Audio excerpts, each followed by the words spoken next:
छत्रपती संभाजी महाराज म्हणजे छत्रपती शिवाजी महाराजांच्या मृत्यूनंतर दऱ्याखोऱ्यात गोंगावणारे पराक्रमाचे वादळ होते.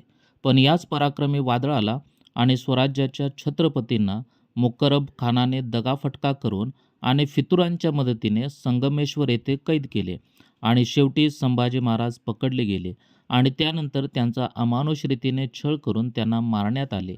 पण लाखो लोकांच्या मनात प्रश्न येत असतील की संभाजी महाराज स्वराज्याचे छत्रपती, मग संभाजी महाराजांना सोडवण्याचा कोणी प्रयत्न का बरे केला नाही? पण संभाजी महाराजांना सोडवण्याचा प्रयत्न हा झाला होता. हा प्रयत्न कोणी केला? कोण होता हा जिगरबाज मावळा?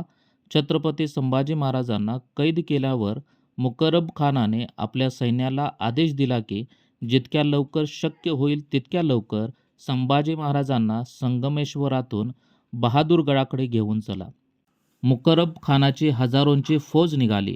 संभाजी महाराजांना कैद करून घेऊन जाणारी सैन्यांची ही तुकडी 32 शाळेच्या जवळ आली. त्याचवेळी एका स्वामिनिष्ठ मावळ्याला समजले की आपला राजा कैद झाला आहे. तो मावळा होता जोत्याजी केसरकर. जोत्याजींना काही कळेना. काहीही करून राजांना वाचवले पाहिजे हे त्यांनी ठरवले. जोत्याजींनी आसपास असलेले मावळे गोळा केले. जास्त संख्या नव्हती, ती फक्त 100च्या आतच संख्या भरली असावी.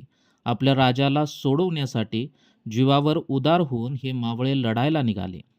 मोगली फौजेवर त्यांनी हल्ला केला. जोत्याजी वाऱ्याच्या वेगाने गनिमात कापत सुटला होता. इतर मावळे गनिमांना सपासप तलवारीने कापत होते. मोगलांच्या हजारोंच्या फौजेसमोर 100 मावळ्यांचे बळ तोकडी पडले. आपल्या राजाला वाचवण्यासाठी जीवाच्या अकांताने लढणारे मावळे कापले गेले. जोत्याजींनी स्वतःच्या अंगावर तलवारीचे वार सोसले. शिराळ्याच्या जंगलात झाडाझुडपात मावळे अखेर कोसळले. संभाजी महाराजांना सोडवण्याचा पहिला प्रयत्न अखेर अपयशी ठरला. याच महान आणि धाडशी मावळ्याची समाधी ही त्याच्या गावी म्हणजेच पुनाळ या गावामध्ये, तालुका पन्हाळा, जिल्हा कोल्हापूर येथे आहे. पुनाळ हे गाव कोल्हापूरपासून कळेमार्गे गेल्यास एकूण 30 किलोमीटर अंतरावरती आहे व येथे पोहोचण्यासाठी कमीत कमी 1 तास लागतो.